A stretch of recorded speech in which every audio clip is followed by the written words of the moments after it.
I mean, everybody has to know this. If the Earth was a ball, airplanes would have to go around the curve, but all airplane flights are straight and level, which is evidenced in the chemtrails that they leave behind.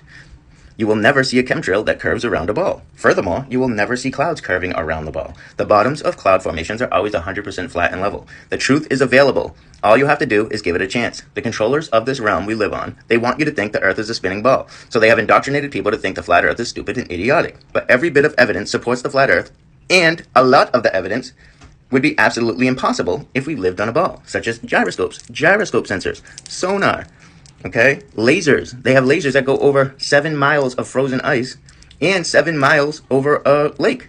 And that 7 miles, there's spherical trigonometry and there's an Earth curvature calculator where you can actually measure how much curvature there's supposed to be in that 7 mile distance. And I think it's about 32 feet of curvature, roughly. It's 8 inches per mile squared.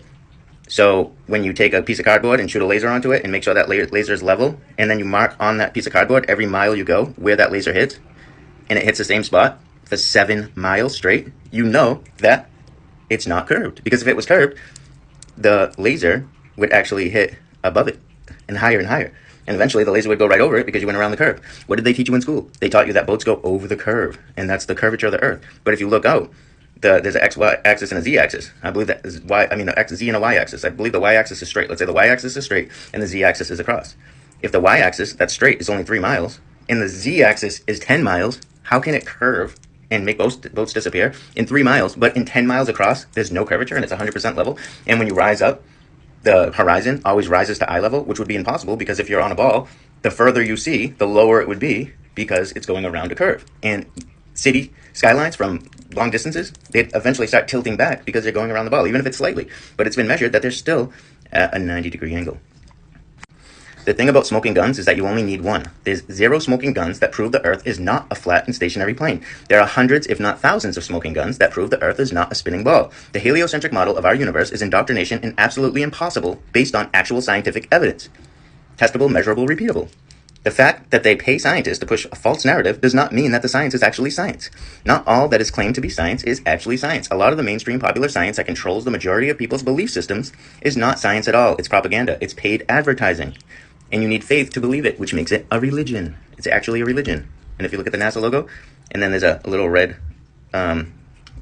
logo in it, NASA with this little red thing that looks like a T, that's an anagram. For who? Satan. You know, they're paying homage. And they're getting people to believe in this false religion because, think about it, when you thought that, oh my God, if it's a ball, then God's not real. I thought that their purpose is to literally hide God, you know, to hide our true nature, to hide our connection with this world, this beautiful world that we were giving. And this pseudoscience they're giving us, it's done under the protection and support of the government and government agencies that are also propaganda machines. I guarantee that not one person can prove the Earth is not flat. If it was stupid, it wouldn't be so hard to prove it to be false. It can't be proven false, and that's why it's even an issue. The spinning ball has been proven wrong since thousands of years ago. The simple fact that the narrative doesn't reflect that is not evidence. So just because you're being taught that it's a ball doesn't mean it's a ball, okay? Just because you're taught something doesn't make it true. What did we learn? We learned a lot of the things we learned in school were not actually true. History is his story, told by the victors, okay? So I'm going to end at that, and I hope this gives you